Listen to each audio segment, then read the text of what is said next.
So whatever we say from this point on is being recorded. Okay. Confidentiality is always key. And as a marketer and everything, and make sure you close any window that you have open, because that will slow down. So Rabbi, you might want to check that out too. Okay, everybody, we are live today and I am excited. Let me go ahead and start the record because I want all of this to be heard. Now, there's so much division in the world.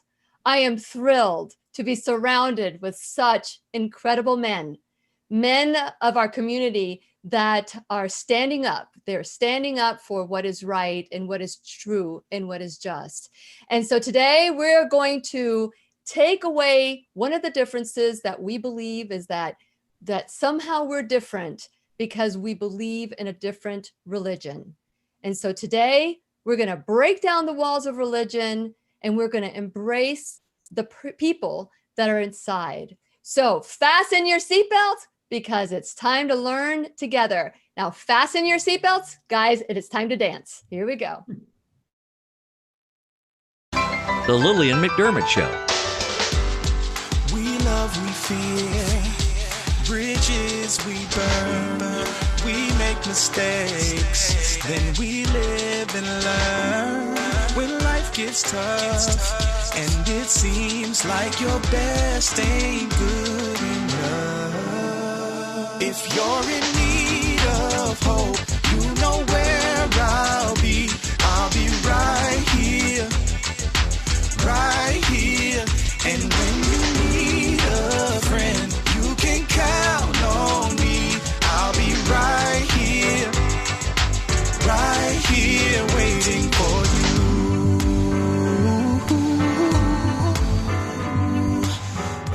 This is the place you can always turn to when you need a friend. The Lillian McDermott Show. To reach out to Lillian, visit her on the web at whenyouneedafriend.com. Now let's all learn together. Here's Lillian McDermott. Hello, my listening and viewing friends. It's so nice we can meet each other on the air on this beautiful, best day ever. And for those of you who are tuning in for the first time, please know I've been waiting for you. This is a safe place where you can go to when you need a friend. It is my commitment to provide alternative ways to heal, and it is my mission to make awareness, responsibility, and truth a part of our everyday life. And I hope you, my listening and viewing friends, will feel empowered to embrace a new truth and live the life of your dreams. Now, as you know, that this has been brewing in the classroom, that the 1% controls the 99%. And so how is it that the 1% controls the 99%? Division, fear, doubt. And so last week we talked about race, the race relations, and it was such a beautiful conversation.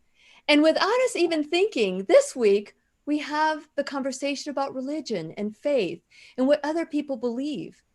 Now, how many of you have walked into somebody else's church or somebody else's temple or somebody else's synagogue or mosque?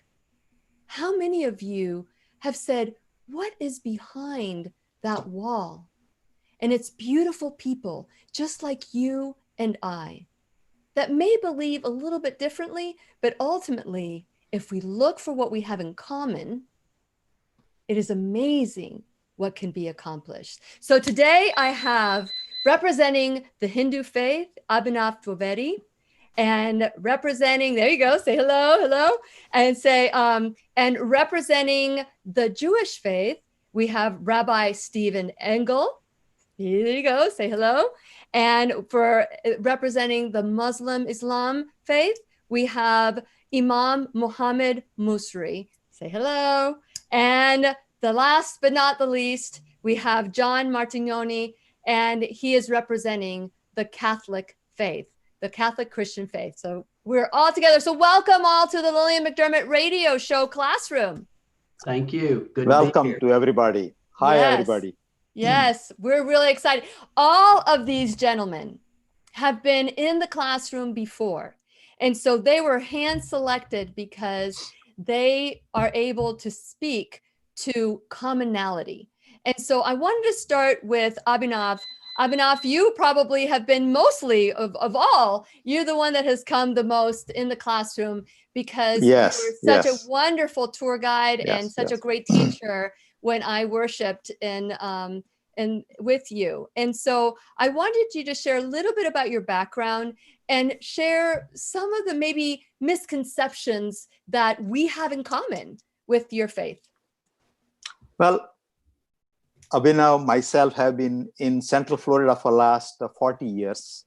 I'm an immigrant from India, born and raised in a Hindu family and still practicing Hindu faith, and more strongly now living in this country after so many years. And I have been spending last at least 25 years helping out a better understanding of Hinduism wherever I go, talking to the schools and colleges and churches and gatherings and so on. And for that reason also, we have established a Hindu University of America. So through education, a proper understanding can be given. And as I had talked over the period, many people, few things are very prominently misunderstood by most of the people. Why so many gods in Hinduism? That's the first question they ask. Why so many gods and so many things? Why there is no prophet or a founder? These are these basic questions they ask about Hinduism. And as we talk along during the hour, I'll have an opportunity to explain why some of these things are there and how it has helped better understanding of what a religion should be or is, and why there are no walls between religions within India. I'll be able to explain it very briefly as we go along. So yes, I'm looking forward to this opportunity. Wonderful. Thank you. But can you quickly respond to the fact that you do believe in one God, ultimately? Oh, yes. Hinduism does believe in one God, and that's why I want to explain what multiple gods are. If I take a minute or two, I can explain very clearly. If I say patriotism, it's a very abstract idea.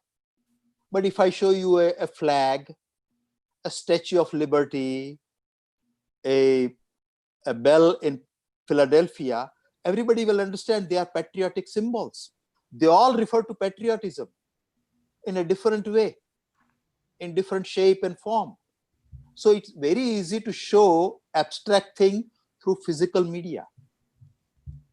And that's what the Hindu goddesses images are. You worship what you think your God is, bring it in the image and worship it. It will help you grow. That's how it is. Very good. So it's not that there are so many real gods. It's one God representing so many aspects, because God has infinite aspect. He can or she can come to you in any form. Hinduism also has goddesses, equally worshipped by millions of people. So it's not that only male gods are worshipped.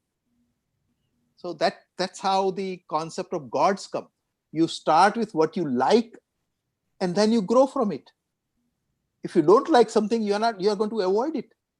So you believe in something, give it a form, give it some characteristic, make it a relation with it, and that's how it helps you grow. Great. That's what it is. Thank you. That was mind-blowing to me, because of course we have the polytheistic mentality, but as I learned that was so far from the truth. It was really good to learn that. So thank you so much for making that the first clarification. And so next we have Rabbi Steve Engel. Thank you so much, Rabbi, for being a part today. And so share a little bit about your background and one of the greater myths that we need to know that we have in common with you. Great. Thank you, Lillian, so much for having me on today. I really enjoy speaking with you and also listening to your show as well. Thank you. I've been a rabbi for 35 years. 25 of my years have been here in Central Florida. I serve a congregation that's the largest congregation in this part of Florida. And I'm in a denomination. We have several denominations, just like other Christianity. Islam has different denominations. I am a Reform rabbi. That Reform is the largest denomination here in the United States and in the world. And I think one of the myths that people have about Judaism, and I face it all the time, is that people say, Rabbi, can I come to your synagogue? And the implication of that is somehow because Jews are such a tight-knit group and because of our history, people think that we're closed to people on the outside, but nothing could be further than the truth. Our movement, Reform Judaism, for instance, was the first one to really open up its tent to everyone and to welcome people without pushing them to become Jewish, but to welcome people to come and to visit and to pray and to talk and discuss. We were the first denomination in Judaism ever in the 1970s. I know it's a little late in history, but to have the first women rabbis.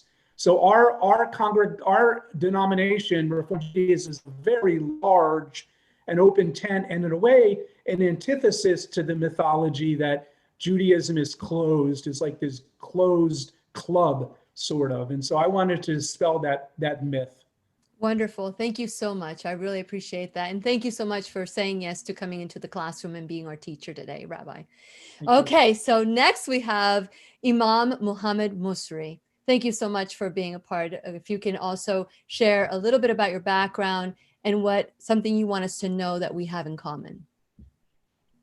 Thank you for having me. And it's a pleasure to meet friends over this electronic medium. I mean, we are in unusual times, but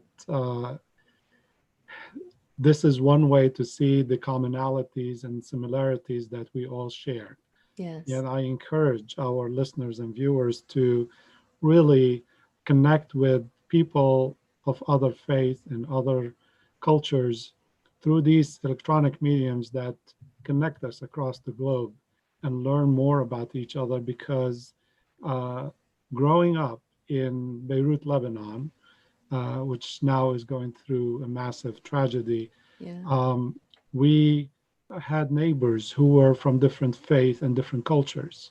In that little country, people from all over the world were represented. And as a young person, I had the privilege of meeting people from different religions and different cultures. Mm-hmm. And when I moved to the United States, I encountered similar diversity that I enjoy and I celebrate. And for many years, I had the privilege of working with Rabbi Engel and with many of the guests that you host, on breaking down the walls of religion, because ultimately we believe that there is one creator for all of this, and we are all sisters and brothers. We share so much in common, yet we haven't been talking as we should. Correct. With each other and trying to understand one another and appreciate the diversity. Just like if somebody only tried their home cooking and never went out to taste different foods from different cultures, they probably are missing a lot, and they would appreciate it more if they travel and if they dip themselves in other people's cultures and appreciate what they see. Yeah, that's absolutely. So what would you say would be one of the things that we need to know about the Muslim faith that we have in common? Other than, are you saying that the welcoming of the people and integrating yourself with different denominations as well? Well, the Muslim faith believes in the oneness of God and oneness of humanity, that Adam and Eve, they are the parents of all human beings, and all these cultures and these people, we all descend from the same roots, and we worship the same God. We call God in different names, and we worship in different ways, but really all came from the same source. And Islam, not a new religion, but Islam has been brought again and again by different prophets and different teachers across the globe. And we focus on love and focus on human brotherhood and sisterhood, because we are all connected. I love it. I love it. And I have to say that I visited the Imam's mosque. And so I have to tell you that Imam Musri is the president and senior Imam at American Islam and the Islam Society of Central Florida. And I had the privilege of being there the week after the massacre at Pulse in Orlando. And I heard the most unbelievable talk from Imam sharing about how the radical Islam that he was not representing, the man was not representing Islam or Muslim, but he was an insane, that he was crazy, that he was not well, he was mentally ill. And so that we should not lump everybody because of the actions into one. And I thought that that was so beautifully said. And I have felt privileged to have been there to witness such beautiful words coming out of anyone's mouth. So you said it so well. So thank you so much for being here as well. And of course, John Martignoni. So thank you so much for being a part of the classroom today and sharing about Christianity, especially as a Catholic apologetist. So what would you like to share about your background and what do we have in common with one another? Well, my background, born and raised in Alabama, where I still live, so Roll Tide. Grew up Catholic, born and raised Catholic, but left my faith when I went off to college for about 13 years and then came back and still didn't really know my faith well when I came back. But through listening to other people's talks, they're what at the time cassette tapes, and then reading books, and learned about my faith for the first time and just really got involved with it beginning probably early 90s. And it's what I do today is work to teach people about the Catholic faith and the Bible and so forth. In terms of commonality, obviously we all believe in the religions that we're all made in the image and likeness of God, that we have every human being has an innate dignity because they were created by God. And I think that probably runs across all the faiths here. I'm more familiar with Judaism and Islam than I am with Hinduism. So if I say anything out of whack there with that, just slap me on the wrist. I take correction well. But I want to say three things that I think people misunderstand about the Catholic faith, and probably faith in general, is that our faith is reasonable. It's not blind faith. It's faith that is built on a foundation of reason. And also, even though it's reasonable, it's also mysterious, because while we can understand God in some ways, an infinite God cannot be completely understood by a finite mind. So there is mystery. There are things we don't understand. We can't answer every single question. Well, why does God do this? Why does he? Sometimes you just got, I don't know. I'm not him. You'd have to ask him. And the third thing is, I know with the Catholic faith, and I'll assume with the others as well, faith is joyful. A lot of times people think religion, it's just a set of rules and you got to do this, you got to obey this rule and that rule. And I had the singer Dion, who did Abraham, Martin, and John and The Wanderer. I did a show with him once, and he explained about the rules of religion in a really great way. He said, John, I play the guitar. He said, and if I just play the guitar without any concern for the rules of the guitar, and he went blah, blah, blah, and made noise. Okay. He said, but if I pay attention to the rules of the guitar, the chords, the notes, and then he started playing something really beautiful on his guitar. He said, you need to know the rules of the guitar to make beautiful music. He said, you need to know the rules of a human being that God has made in order to get the most out of being a human being. And I said, well, that makes perfect sense to me, Dion. So religion is joyful. It's not dour. It's not dismal. It's not just following rules. It's obeying the rules that God has put into our nature so that we can come to our fullest as human beings. Very good. Thank you. And so, John, for those of you who may recognize his voice, he is the host of EWTN Open Line on Monday. So I'm really excited that he is with us today. So with all this in mind, I have incredible heavy hitters here in the classroom.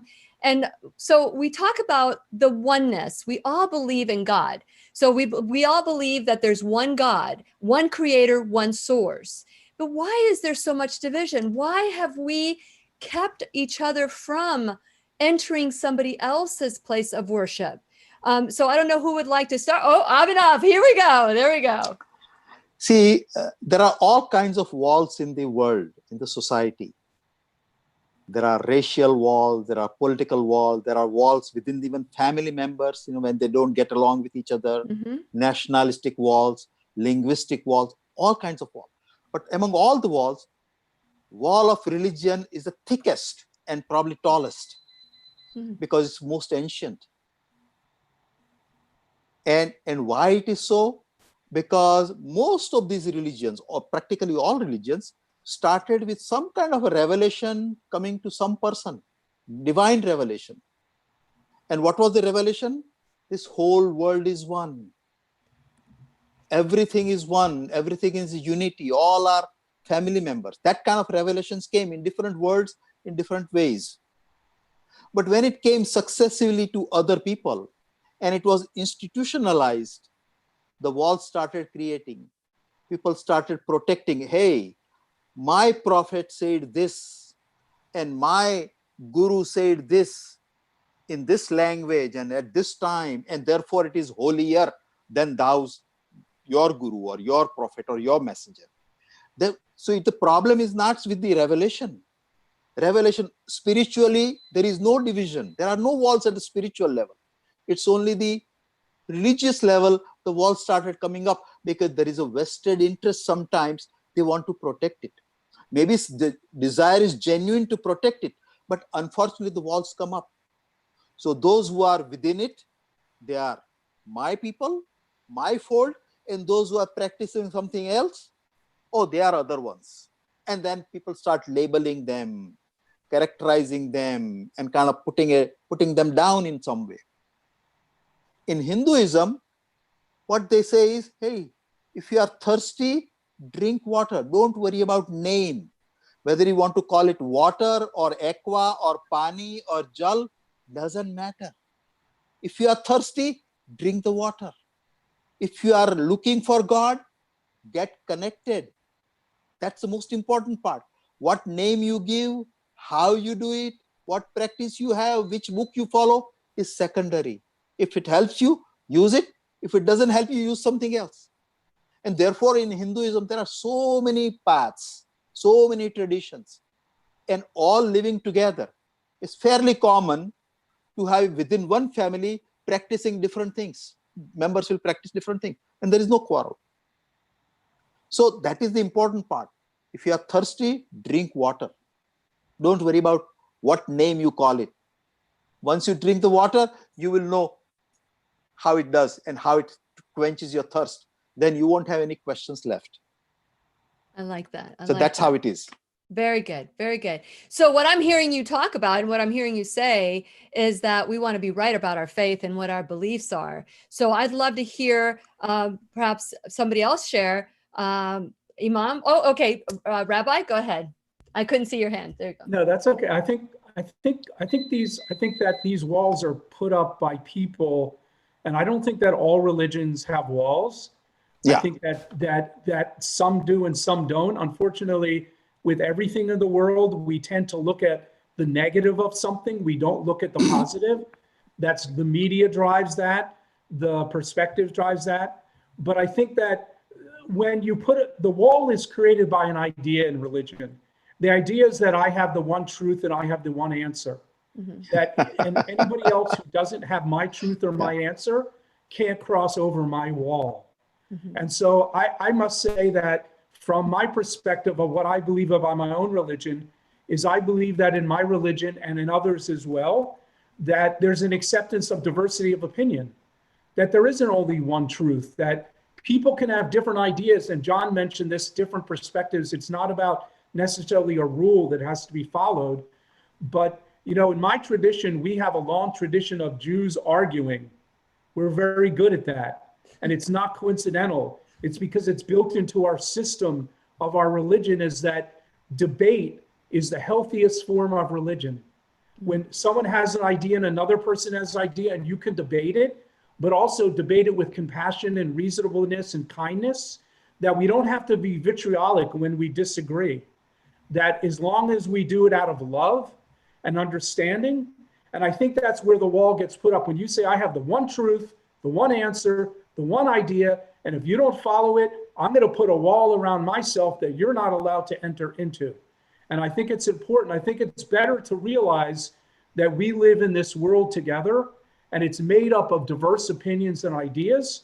And the only way to really learn and grow is through the diversity of the opinion and not having one answer. One answer doesn't lead to growth. Only difference of opinion does. I love that. You know, and you just can't, you can argue opinions. You can't argue facts. And if we start with, okay, do we have the fact? Do we know the fact? Who holds the facts? So again, it just seems like our own ego in wanting to be right kind of takes over this. So I would like to okay, Imam? Well, we have to admit that throughout human history, political leaders used religion as a very powerful weapon to divide people, to further their political ambitions and economic benefits. And religion is one of those tools that have been used over and over again and still being used in many countries as a way to repress people, to isolate minorities, and so on. And we see a big difference, say, between the United States, where there's freedom of religion, and say China, and how a government plays a major role in categorizing people, separating and building walls between people, creating suspicions. And here we enjoy in the United States the freedom to be able to talk to each other and to learn from each other and to love and respect one another. But this freedom is not available to the average citizen across the globe. Hundreds of millions of people are under different types of political systems that constantly use religion to alienate other groups that they don't like and they are afraid of. And so religion and democracy go hand in hand. If you want walls to come down, you have to give the people religious freedom in order for them to be able to express themselves and to be able to go around and look for other opinions. Otherwise, it's not just we can't blame religion itself for it, because throughout history, many, from the Holy Roman Empire to the Islamic empires, there was always manipulation of religion, if you will, for political purposes. And you're absolutely correct. I mean, I totally agree with what you're saying. And earlier, Rabbi had mentioned the mainstream media. It's almost as if it's designed for us to be divided.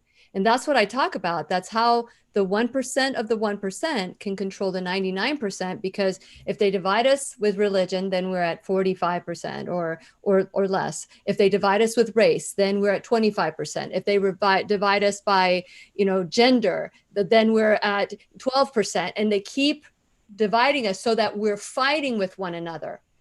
Instead of saying, hey, I'm part of the 99%, you're not going to divide me anymore. And that's the reason why we're having this conversation today. I want all of us to say, hey, why can't I walk into a mosque or a temple or, why can't I? So that's the limiting belief that we have for ourselves. And so I want to hear from John. Would you like to add to that? Well, what I would say is something that at first it might sound like it's going to disagree with Abhinav, but I don't think it does, if you just bear with me, is that there are certain truths that I, as a Catholic Christian, believe in. And I believe those truths are true. And when it comes to truth in general, we can't say, well, I have some truths, but if those aren't your truths, well, then that's okay. Or if those are, that there's different truth for everyone. There is one truth, and it's the same for all people. Now, do I necessarily know it? Do you necessarily know it? That's where the question comes in. Mm-hmm. But the thing is if I do believe I have that truth, number one, it's incumbent upon me to share that truth with others so that they can have the truth too. But number two, it's not my job to condemn anyone who doesn't buy into that truth. So I can't say, oh, well, you're not Christian, you're going to hell. Although as a Catholic, there are a number of folks who have told me I'm going to hell because I'm Catholic. And what I do, I thank them for that, because what that's showing is, number one, they have a concern for the salvation of my soul. Now, they misunderstand what I believe and why I believe it, but they are concerned about the salvation of my soul, which I greatly appreciate. So I always teach Catholics, when someone says you're going to hell because you're Catholic, just say, oh, thank you for caring about me. And then you go from there. So there is this truth, so there is one God. Well, I believe there's God. If someone believes there isn't a God, we can't say, oh, well, your truth is good for you and my truth is good for you. No, it's one or the other. The truths contradict each other. Those positions contradict each other, so they can't both be true. So there is truth that is absolute, but as Steve was saying, you need, and Imam as well, we need the freedom to be able to rationally discuss what is truth and where we disagree with each other and where we agree with each other. And that's why in a country like the United States, where we've had freedom of speech, freedom of religion, it's vitally important that we protect those freedoms so that we aren't at each other's throats, condemning each other to perdition because you don't believe as I believe. That's not my job, to condemn it. I tell Catholics, because Catholics will say, oh, my grandma died and I know she's in heaven, or, well, so-and-so died and he was pretty rotten, so I know he's in hell. Not our job to canonize anybody, and it's not our job to condemn anybody. That's God's prerogative, not ours. Our job is to share what we believe faithfully and honestly, truthfully, with love. Because Pope John Paul II said, if you share truth with people, but you don't have love, then you're not really sharing truth with them. And if you have love, but you don't give them the truth, then you don't really love them. So it's both and. Truth and love go together. It's not either or. But again, with mutual respect for the dignity of every human being. And so you discuss, again, rationally, intelligently, with believing everyone has this dignity, and go from there. And then if people don't buy your arguments or you don't buy somebody else's arguments, well, that's fine, but you did what you could and they did what they could, and that's where you leave it. Okay. Would you like to respond, Abhinav?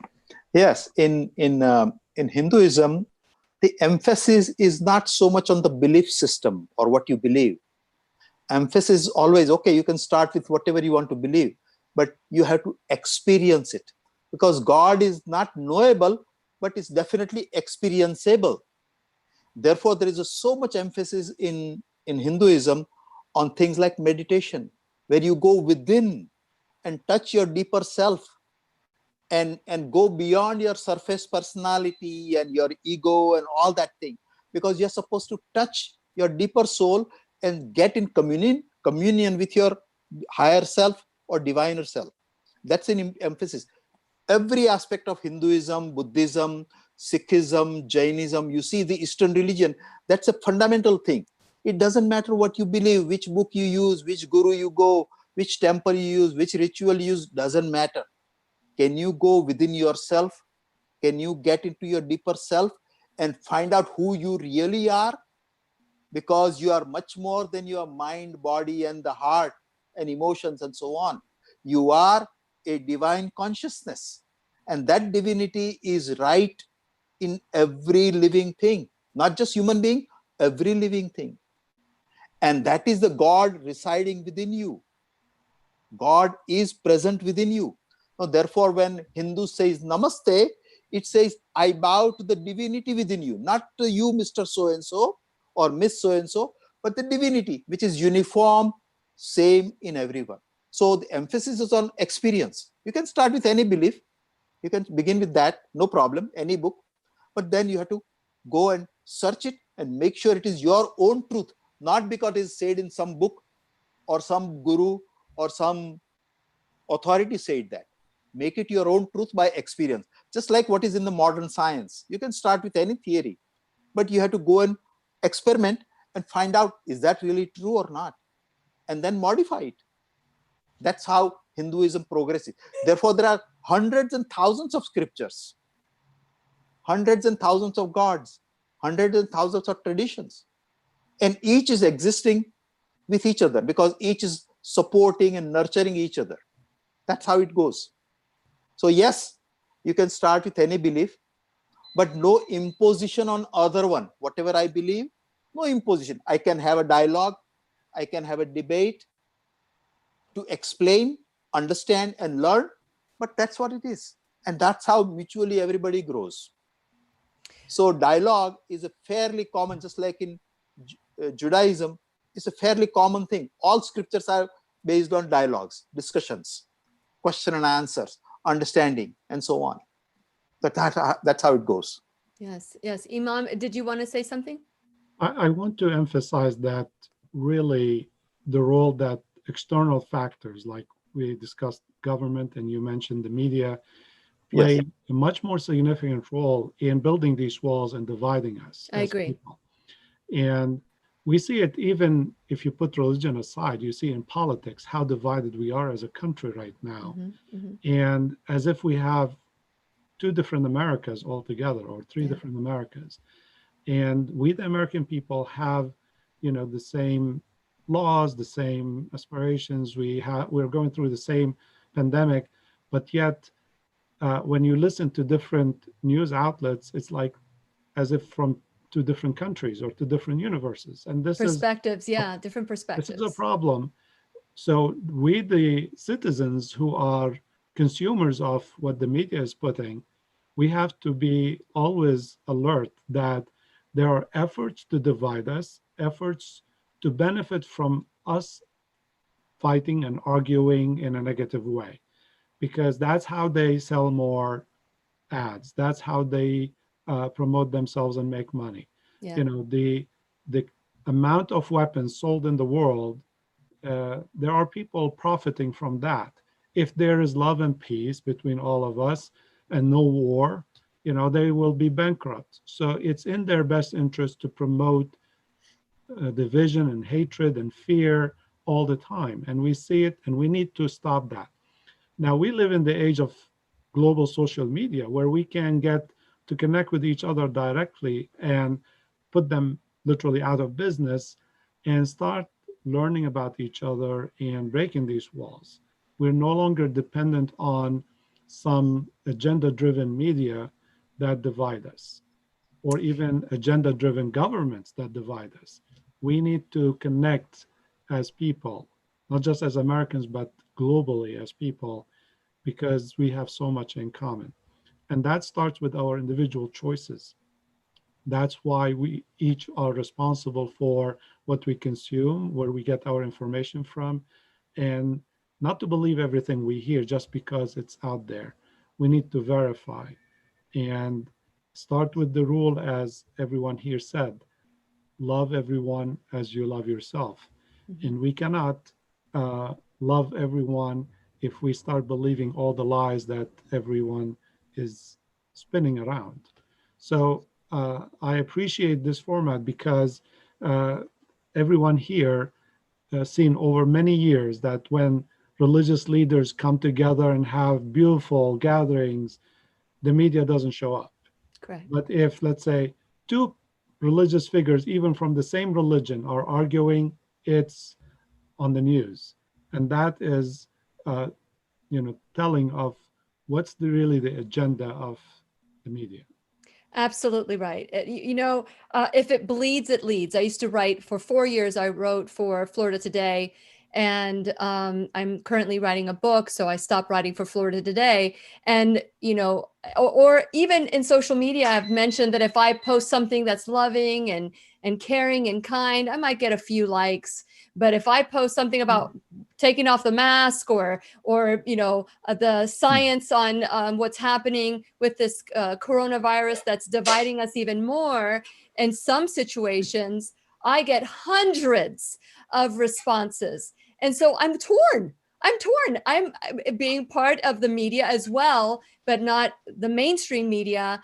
I can see how that could be addicting, but that's not how we have to Right. be about our focus, which is to be uniters, to be what we say we are. But it's interesting, you had mentioned, Imam, and maybe somebody else would like to respond to this, that we should treat love others the way we love ourselves.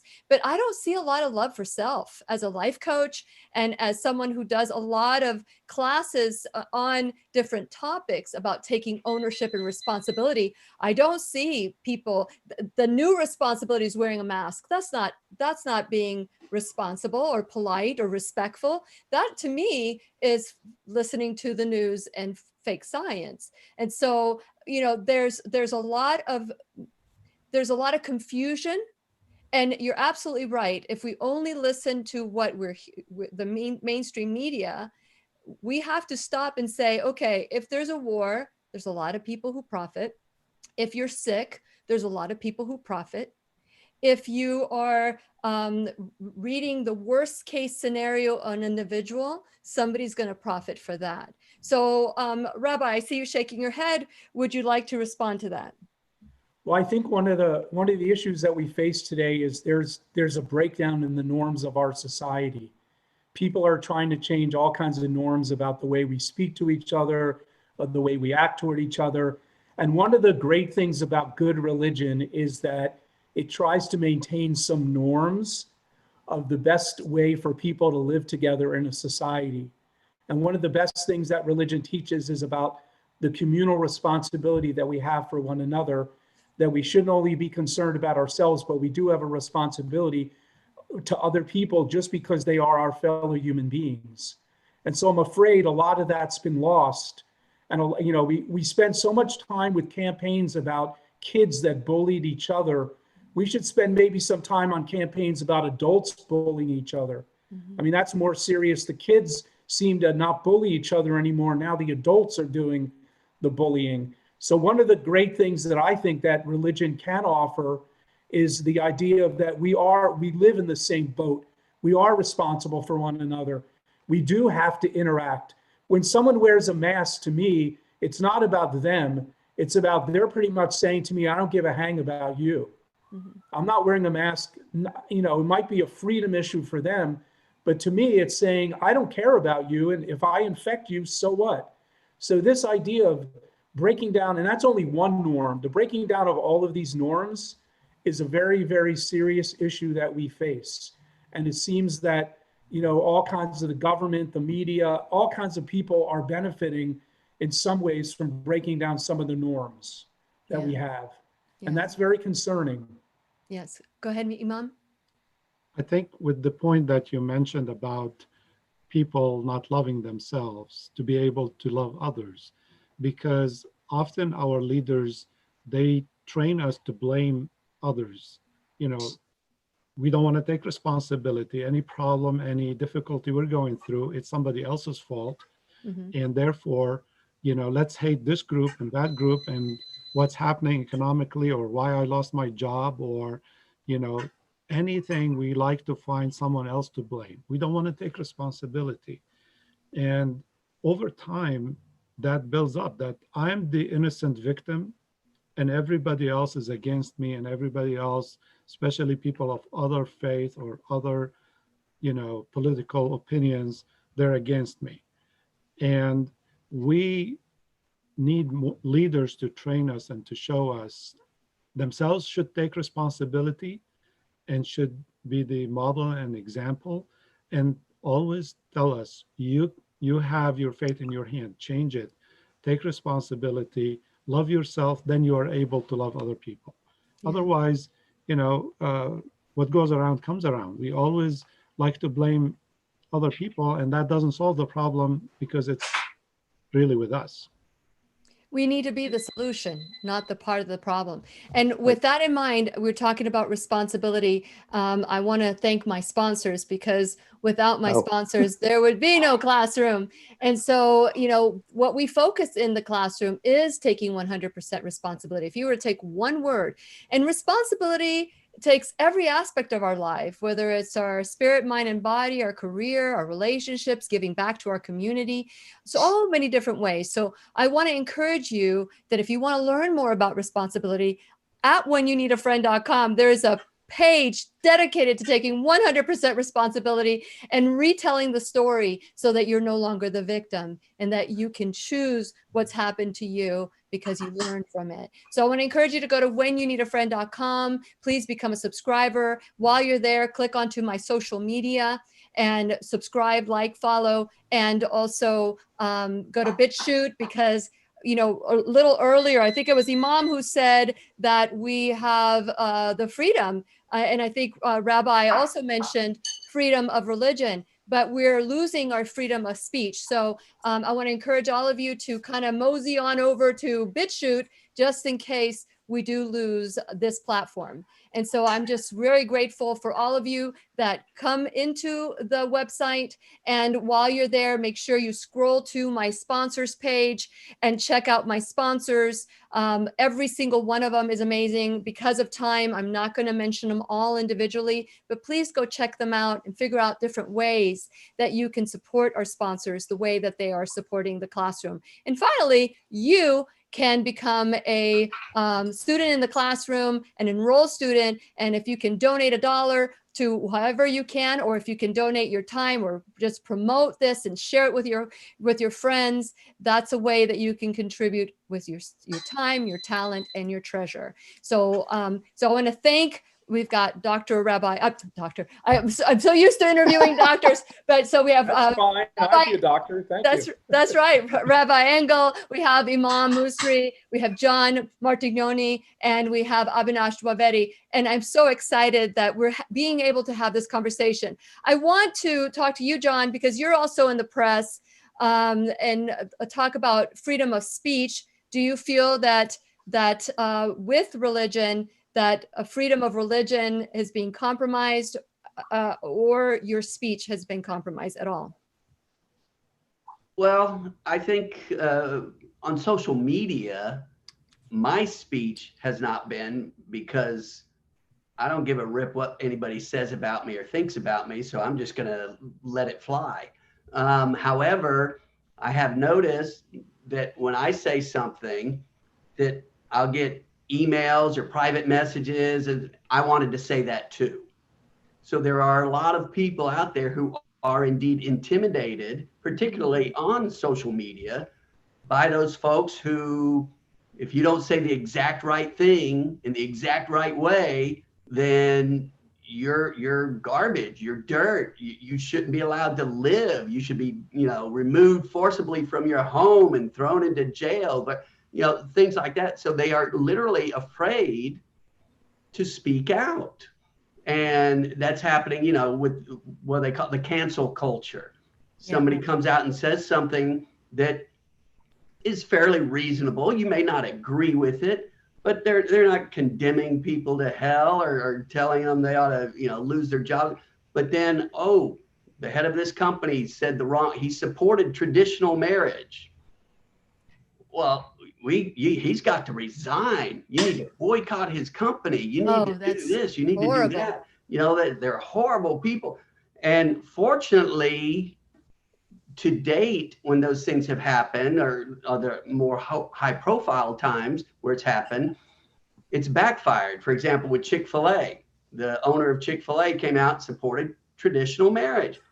What's wrong with one man and one woman being married? Well, all these people said, boycott Chick-fil-A. So what happened? Well, I go down to Chick-fil-A a couple days later. There are cars that are 3 lines around the Chick-fil-A. So many people are supporting Chick-fil-A in response to the boycott of Chick-fil-A. So there's that, but there's that silent majority out there that, for me, they need to get more vocal, because there is strength in numbers in this instance in particular. So I think that yes, in many ways, there has been an eroding of the freedom of speech, because people are afraid to speak freely. And when they're afraid to speak freely because of the consequences, either on social media or at the job or wherever, then you are in essence losing your freedom of speech. Yeah, we need to be bold. We definitely need to be bold. And I am surrounded with boldness here today. And so I know that we only have I had asked for more time, Robert, if you can give me more time, please. I would like to go around, and because this is about solutions. I started I Am 99 because I want to unite the 99%, whether we agree on our beliefs or not. I hope that we can agree to one thing, that we want to protect our freedoms and we want to do it together. And so we're starting a Bible study of the book of Revelation. So I hope that you guys have signed up already. It starts next week.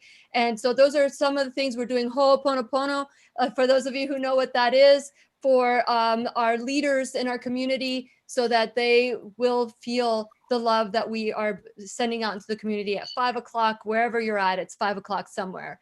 So before we go, I would love to maybe start with Abhinav.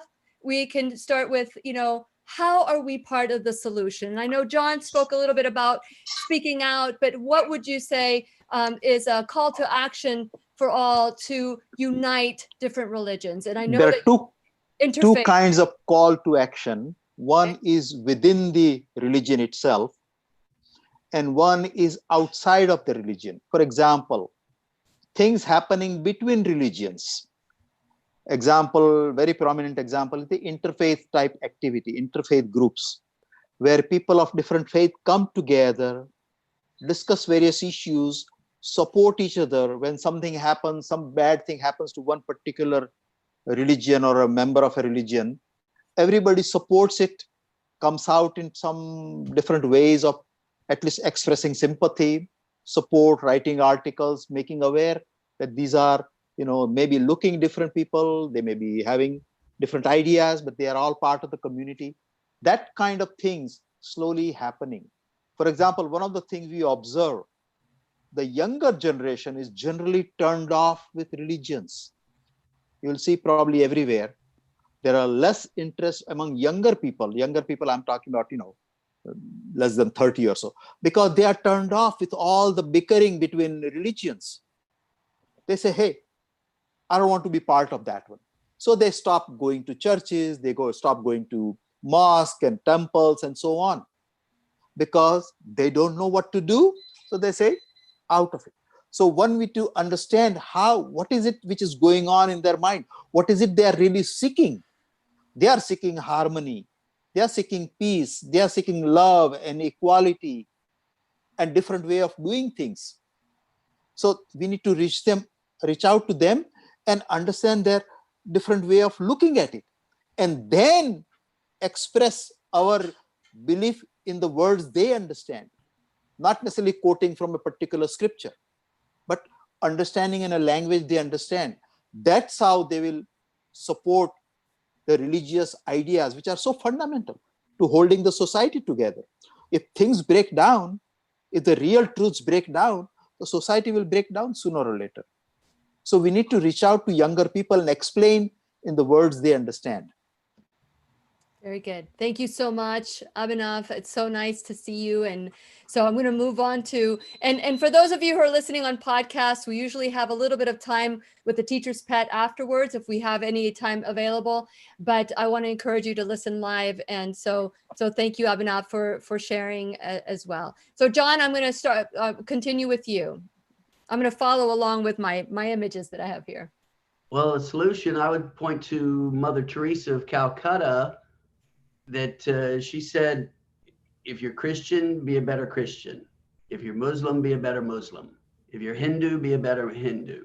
And I don't think she was around that many Jews in Calcutta, but I know I could faithfully append to that. If you're Jewish, be a better Jew. And that's what it takes is we have to be better individually so that we can be better corporately. And because as you're better individually, you're going more and more towards that singular point that is God. And so as we do that, we can influence others, hopefully, and turn the tide against all the anger and hatred and bigotry that is out there.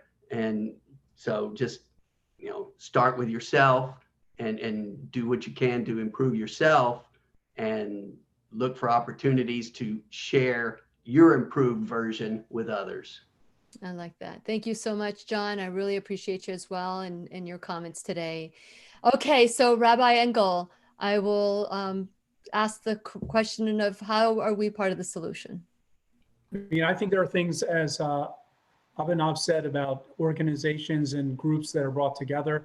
But I think it also requires, and I see the same thing be happening with people who are striving for racial justice, is that until people meet one-on-one or in small groups and have real, honest conversations with each other and get to know each other, so that I always like to say, the Imam knows this, that when someone says to me, Muslims are, or Hindus are, I say, do you know any Muslims? Do you know any Hindus? And usually the answer is no.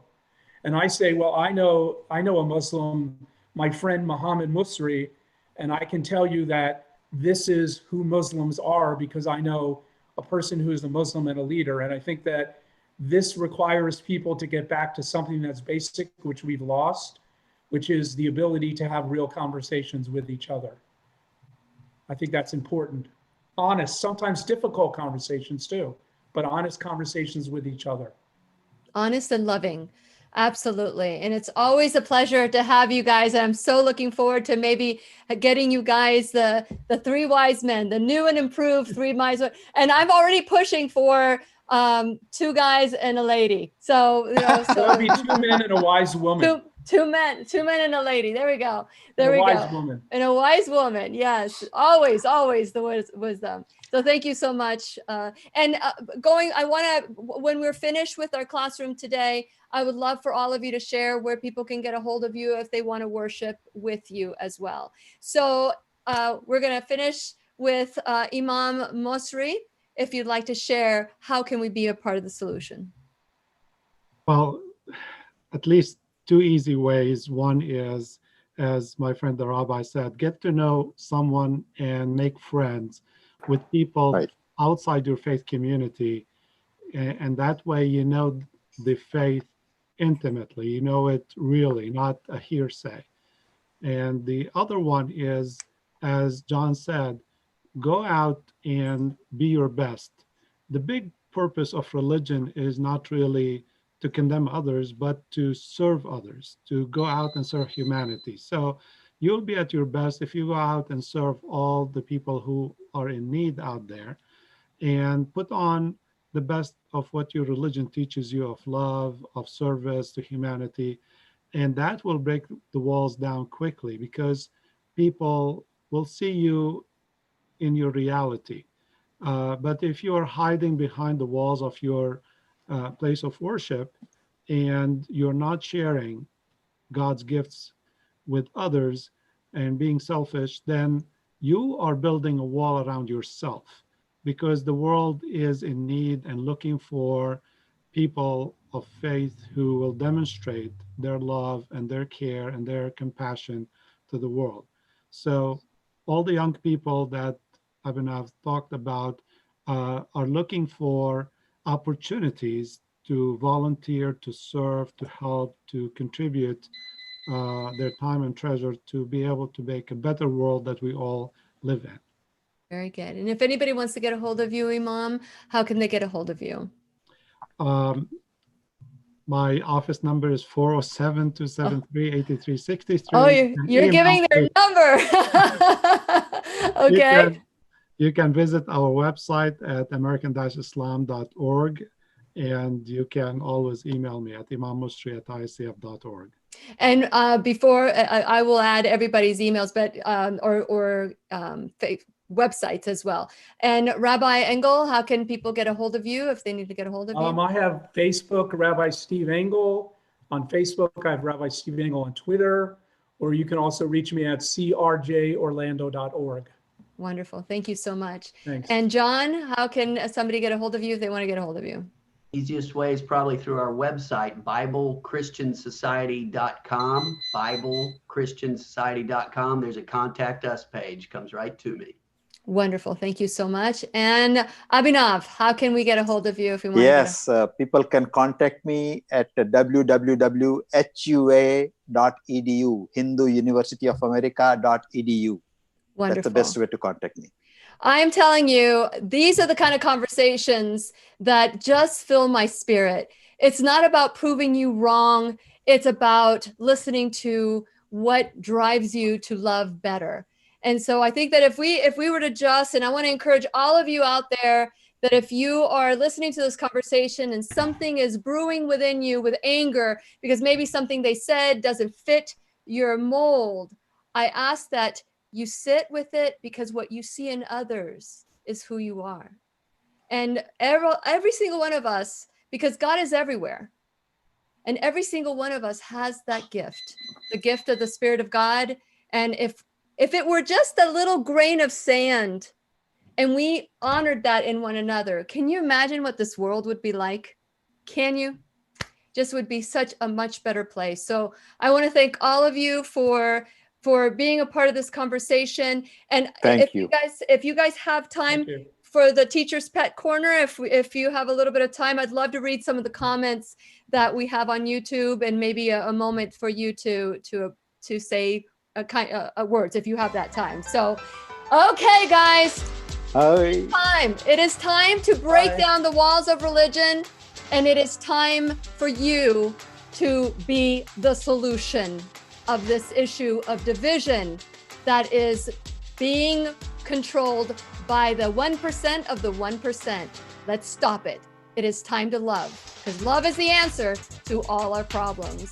Please remember, we'll be right here waiting for you worldwide at whenyouneedafriend.com. This is Lillian McDermott with all these wonderful friends, wishing you love, peace, joy, and unexpected abundance. Make it the best day ever. Good job. Who said ever last? The opinions and advice expressed on the Lillian McDermott radio show are intended for the individual callers and guests on the program and are presented to our wider audience solely for general educational purposes.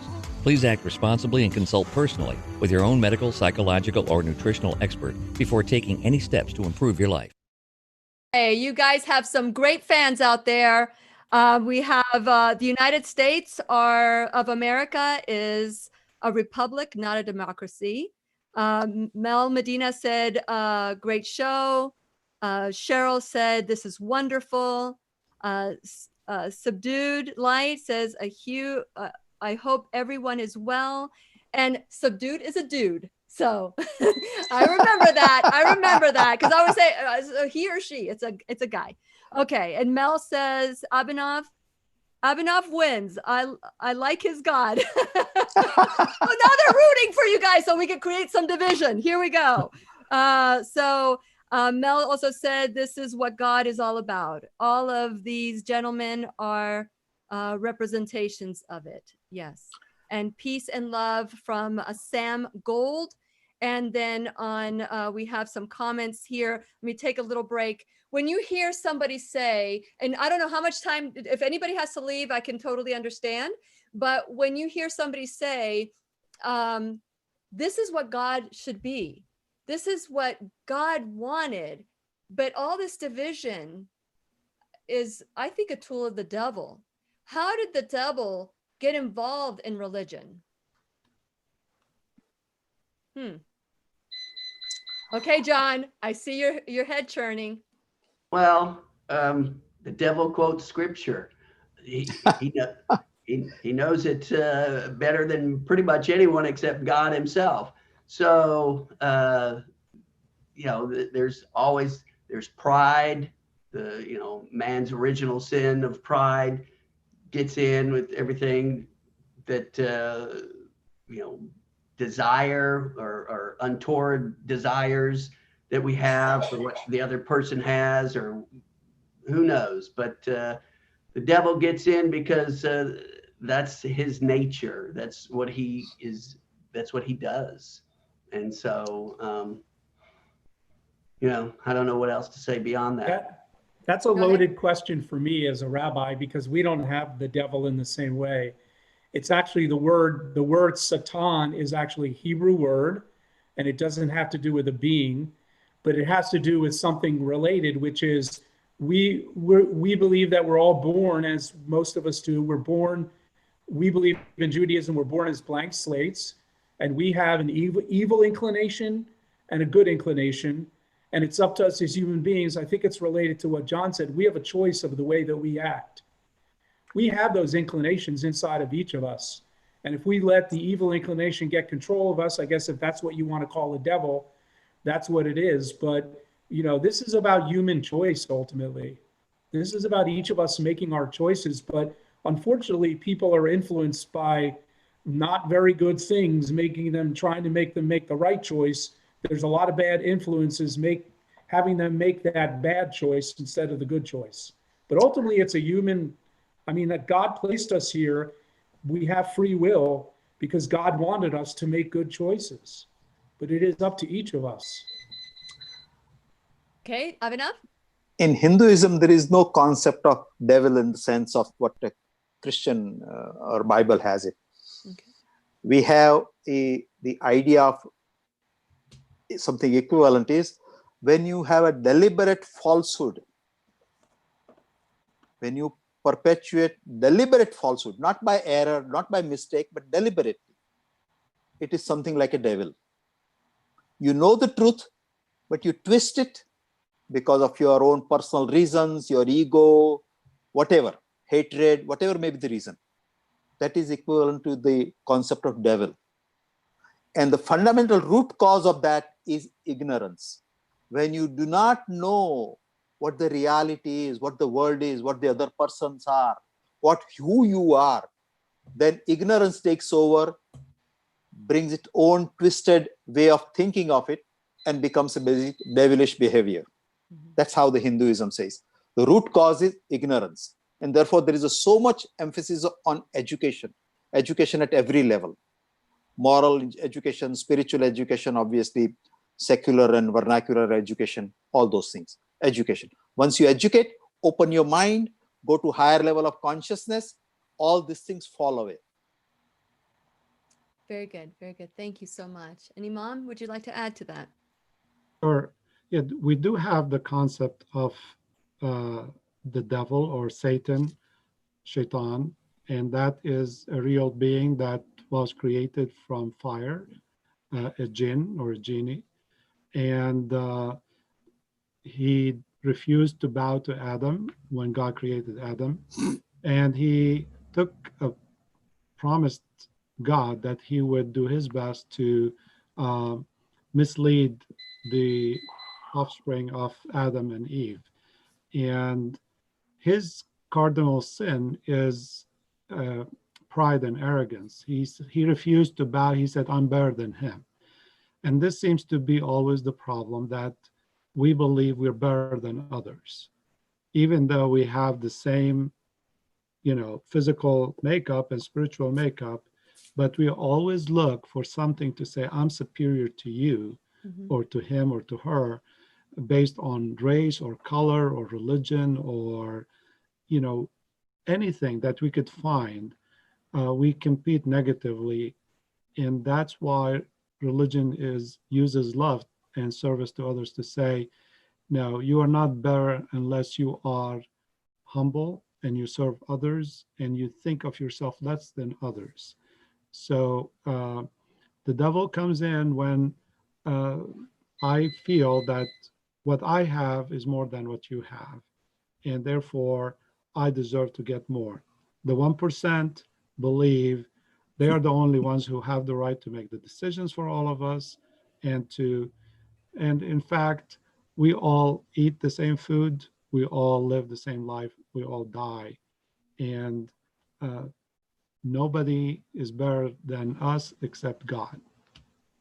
I was talking to Dr. Lorraine Day, and she had shared, because in my heart, it's really hard for me to believe in a God that's going to condemn someone because they don't believe that in one way or another. And in my truth and in my way to justify the God that is condemning, the God that's going to burn us, the God that's going to send us to damnation if we don't believe a certain way, to me, that's not the God I worship.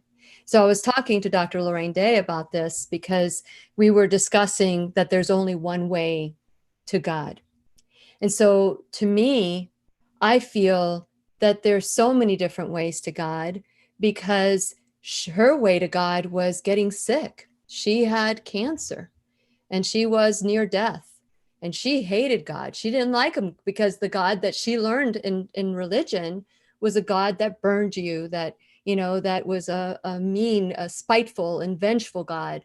And so that was the God that she had a hard time. And when she released her, you know, she had anger and she had bitterness and she had not taken care of her body. She had not taken care of herself. And she was a doctor. She was a top 10 female orthopedic surgeon. She was told she would die if she didn't do chemotherapy. And 26 years later, she's very much alive, very much a part of the classroom, and very much going to lead the book of Revelation in about a week. And so she and I had to come to this. And when I said to her, I said, Dr. Day, you came to God because of your illness. It's no different than somebody else coming to God through Muhammad or someone else coming through God through, you know, a different direction. And then she said, but see, the God of the Bible, the God from the original Bible, is a God that will reveal the truth to all his people, God's people. And so not one will be left without knowing God's truth. Yeah. Yeah. And I thought, I can marry that. I can marry that God that, you know, that I've heard about in different denominations. And I was told I would go to hell too, John. So, you know, I guess I was told I would go to hell because of a comment I made about embracing the people of a denomination in the show. That's why I walked away from, you know, one of the reasons I walked away from radio was I didn't want to be told what to say or not to say. And so with this God that is in you, the same God that is in me, knowing that before the end of time, that we will be revealed the true God, the one true God that we may not understand, because it's been kind of diluted into saying this God is here, this God is here, this God is here. No, God is God. And so with that in mind, the God that is a vengeful God, is that your God? Can that be the image, the true image of God? The ones. Well, Lillian, I just want to say I find it rather spiritually arrogant for anyone to say, using human understanding and human terms, that they can anyway know exactly what God is. I think that's a lifelong pursuit. And for someone to say, I know exactly, I think John mentioned this a little bit earlier, about using, you know, this idea that I know exactly what God is and I know exactly what God wants right now at this moment, I think is a kind of spiritual arrogance. To me, the whole idea of God is a lifelong pursuit to find what God is. And even there are some who say, I might not be able to find what God is. I might only find what God isn't.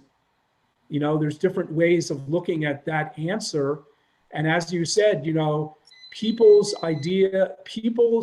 we have 108 different names of God in Hebrew that we take from the Bible, from the Torah, because we believe that each of those ancestors had a different understanding, the same God, but given one's life experience, one might have a very different understanding of that God as you do.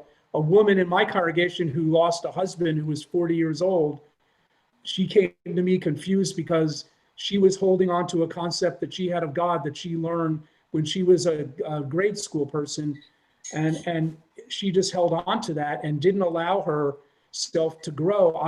This is the last thing I'll say. I find it interesting that we would never allow someone to say, I haven't grown physically or emotionally or intellectually, but somehow we allow people to say, I haven't grown spiritually. I'm still holding on to ideas that I had when I was 10 years old.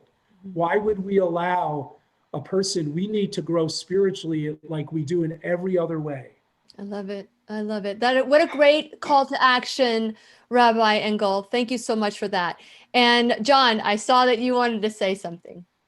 Yes, and I'm going to make this comment, and I'm going to have to leave because my wife is about out to of go. town, and my kids need to eat. Yeah. So, but we're about to go. We're about to wrap it up. The God of Christianity is not a vengeful God who condemns people to hell. It's the people. If you say there's hell, there's people get there of their own free will. Okay, I think Steve was saying earlier, we have free will. God wants us to make good decisions, but he gives us the free will to make bad decisions, and we can make eternally bad decisions.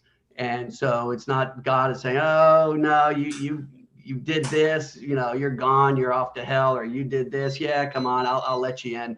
Not that. It's I choose if I am going to be one with God, if I'm going to let God's will influence my will, or if I think it was Archbishop Fulton Sheen said there's two types of people in the world: those who say to God, "Thy will be done," or those who God says to them, "Thy will be done." And that's it. And so with that, I'm going to have to leave. Gentlemen, it's been a pleasure and an honor. And Lillian, thank you for inviting me. Namaste. Thank you. Very good. God Thank you bless so all. much. Thank you so much. Does anybody want to say anything else before we go? Okay, Mom, go ahead. Well, often when we talk about God, we don't see the love of God embodied in everything within us and around us. Out of God's love for us, that we were created with eyes to see, with ears to hear, with ability to breathe, and we don't pay for the oxygen that we got. Now, if you are sick with COVID-19 and you're in the hospital and you need a respirator, you see the bill will come, huge bill for few hours or few days of a respirator. But all our lives, we enjoy free breathing, free oxygen, courtesy of a loving God. God created everything for us to enjoy and put everything in an order and a system that's very organized. Now, when, say our local government, they lay the roads and put traffic lights and put speed limits, if we follow these rules, we enjoy to get from point A to point B safely. But if I violate those rules and I cross a red light and I cause a crash that costs the life of my loved one, I should not blame the local government. I should blame my choice. And when I violate God's physical laws that he put in the universe and, consume a lot of alcohol or drugs or shoot someone and then say, where's God's love? God's love is everywhere, but it is us who are free beings making bad choices that lead to a hell of a life for some of us. Mm-hmm. And so again, it's not God who's causing us to go to quote unquote hell, but it is our very bad choices despite God's love and guidance that he provided for us. Very good. Thank you so much. Abhinav? Thank you. I had to leave. Yeah. Appreciate all the opportunity. Well, we're going to say goodbye now. We're going to say goodbye tonight, right now. And so thank you all for being a part of this class today. And we're going to say goodbye to social media right now. Say goodbye, guys.